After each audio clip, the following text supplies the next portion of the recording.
The rand trading around 6.92 this morning, so firmer than yesterday's levels when we traded very close to that 7 rand mark. But we have seen the dollar coming under slight pressure as well, haven't we?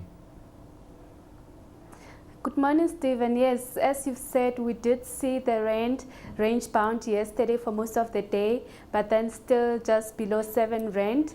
And in late trade, we saw the rand just strengthening further, and that was mainly because of the broad-based weaker dollar, and that was mainly because of speculation in the U.S. market that there are further monetary policy accommodation that can be expected, and that did drive the weaker dollar. Of course, that came out of the Fed's Beige Book yesterday. We also had U.S. Treasury Secretary Timothy Geithner saying the U.S. won't actively devalue the dollar, but surely by this accommodative monetary policy, we are going to see a weaker dollar anyway, aren't we?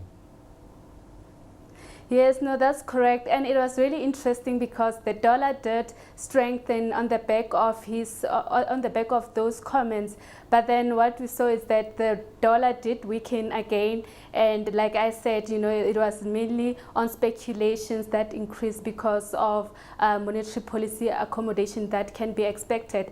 And it seems like the market is really speculating mainly on the size of the monetary policy accommodation instead of the timing, because it seems like consensus is really that the Fed will move definitely at the beginning of November. Of course, we had Chinese data out this morning. This follows that Chinese hike in interest rates earlier this week when it raised interest rates by 25 basis points, really taking the market by surprise. We have third quarter growth up 9.6%, so it's slightly more moderate than the 10.3 we saw in the second quarter, but a little bit better than expectations, and it shows that China's economy is still growing very fast. Yeah, I mean, Stephen, on the third quarter GDP, it did weaken a bit, but then it was stronger than expected.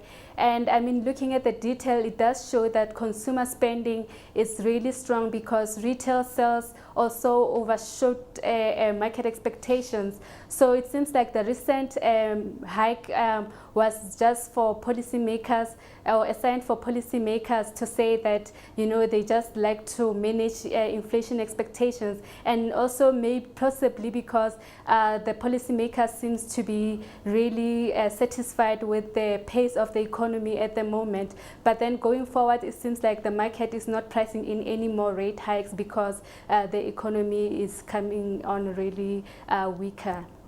Of course, we have very little out on the local data front today. What's going to direct the rand? Where would you see the rand heading from here?